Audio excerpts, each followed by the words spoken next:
At this point, you have turned social media traffic into list members. Congratulate yourself. You've managed to do something the vast majority of social media marketers cannot do, or, worse yet, don't even think about doing. It's quite an accomplishment.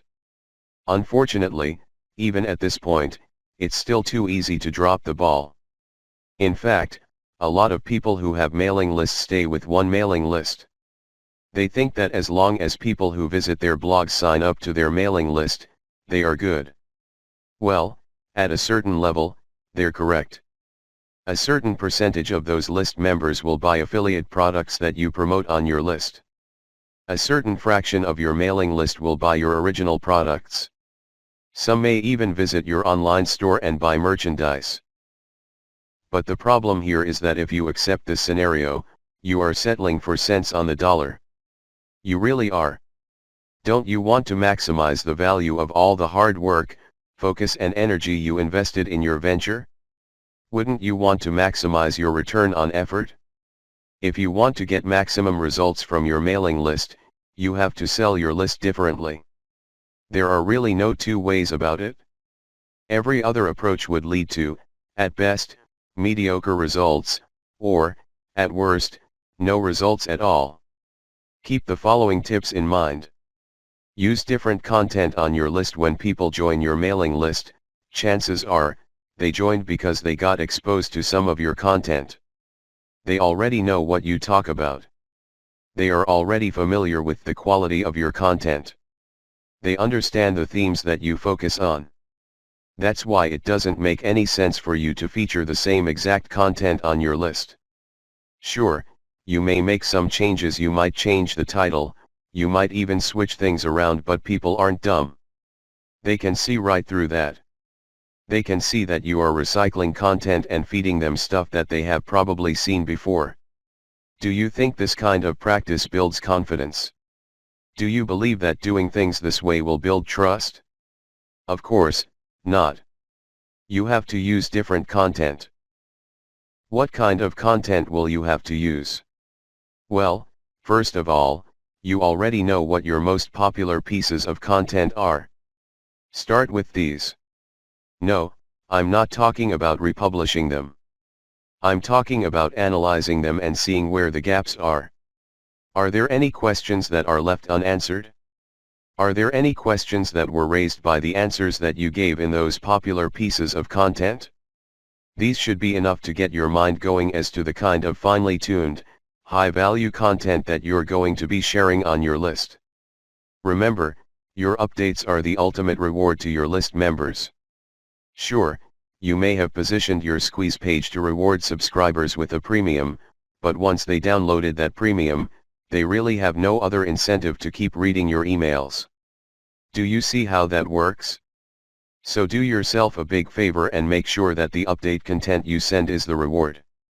That's how you get people to open your emails and read your materials over and over again. Reward them for being on your list. Don't drop your guard, don't take it easy, don't give in to laziness. This is your time to rise and shine. Everything else that happened before this was just dress rehearsal. This is it. This is where the rubber meets the road. And you better perform. Use premium content if you really want to hit the ball out of the park with your mailing list. Send updates that really highlight how original the content is. How do you do this? Use social proof or case studies. These are testimonials of people that have taken your advice or who have experienced certain things that you talk about. When people read these stories, they can't help but be engaged. They can't help but be absorbed into the narrative. These people sharing their testimonies are real flesh and blood human beings with real problems that your readers can relate to. That's the kind of compelling content that will take your list to a whole other level. Why? Most of your competitors are just recycling their stuff. Sure, they're recycling their best stuff because that material is tried and proven, but they're not really distinguishing themselves. They're not really doing their brand any favors by taking the easy way out. You have to commit to doing things differently. This is how you build loyalty around your content. Remember, when you're running a mailing list, Your content is composed of the emails you send out. No more, no less. Upsell, upsell, upsell. I can't say that word upsell enough. If you want your list to make money, you have to upsell. Now, you don't have to be a hero. You don't have to overdo this. You don't have to come off like some sort of super salesman. If you're like most people, you know how annoying pushy salespeople are. You probably will push back. You will probably tune them out and unsubscribe. I can't say I blame you. That's how most normal people respond to pushy salespeople. By upsell, I am just telling you to send content that highlights a problem and a solution. That's all upselling is. You remind people of their range of problems and you remind them of certain solutions to them. Now, of course, just like with most things in life, there are good solutions and even better ones. Your job is to send email updates that get people excited about finding a solution and laying out common solutions that are good, but are not the best. What you're doing here is you're drawing their attention to the very best solution to their problems. For example, if you run a social media marketing mailing list, you can tell people that creating picture quotes and videos from pictures is a great solution to their original content needs. But an even better solution would be to automate these materials where people just click on images and all of a sudden a video is created. It saves a tremendous amount of time, effort, energy, and most importantly, the created video would then automatically be uploaded to their social media accounts. That's the kind of distinction between good enough solutions and obviously superior solutions. That's how you upsell people to your list.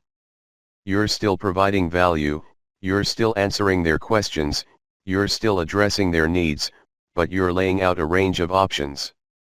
They can try to do things on their own or try to do things the way most people handle the problem, or they can try something else. When they look at that something else, that's when you sell your affiliate product, your original product, or your service. Regardless of how you do it, you need to upsell, upsell, upsell. I wish I could tell you that this was easy. I wish I could tell you that this is just a simple matter of laying out some alternatives and then playing up the best solution. The best solution, of course, pays you a commission and you make money off each sale. Unfortunately, it's not that easy and it's not that simple. Here's the reason. When people join your mailing list, they actually have different motivations. Some people are there because they just want to get the freebie, but they're too lazy to unsubscribe. You cannot really get rid of these people. These people don't open your emails. They cannot be bothered with reading your emails. They really don't do you much good. In fact, they can harm you because if there's enough of these list squatters on your list, your mailing list provider will charge you more money at the end of every month. You have to actively filter your list based on open rates so you can get rid of these individuals. Again, you cannot eliminate them entirely, but you can minimize their numbers. Other people are initially excited about your mailing list, but for some reason, they stopped reading your emails. Even others constantly check your emails, and they really love what you have to share, but the problem is, they feel that your premium offers are simply too expensive. Now, let me clue you in on a secret. When somebody tells you that whatever you're offering is too expensive or too unaffordable, what they're really trying to say is that you haven't completely sold them on it yet. Alternatively, you haven't completely filtered them yet. Either they're not motivated enough or you did not give them enough reasons to be motivated. Regardless, they're still on the fence. You need to push them off the fence. Expert salespeople know this because in the big scheme of things, there is no such thing as unaffordable. If you talk to somebody and you convince that person that they absolutely need to buy your product, there's really no difference between a $10 product and a $1,000 product. They will get that product because you have elevated their perception of that product to the realm of need. People take care of their needs first. Their wants are often left at the back burner. I hope you understand this. I hope you get this. It's not because your affiliate product is too expensive in absolute terms. Instead, it's because you have failed to either qualify the prospect or make your case. And this is why simply upselling by itself is not going to work. You have to take the next step, which I'm going to describe below. Use the $1 list filtration method. You have to filter your list members into two groups, interested people and interested people who buy. These are two totally different groups of people.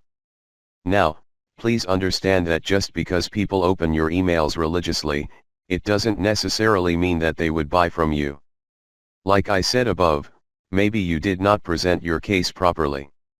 Maybe you did not qualify them properly. This $1 list filtration technique that I'm going to teach you enables you to filter your list members properly. What you would do is, instead of trying to upsell people to $19.95, $34.95, $349.50, or any other similarly priced products, everything that you're going to be selling on your general list will be priced $1. No more, no less. By general list, I'm talking about the list all people who sign up to your mailing list get on. This is your default list. I want you to treat this general list as your starting list. This is kind of like the vast, unfiltered, generic mass of people who are interested in your brand.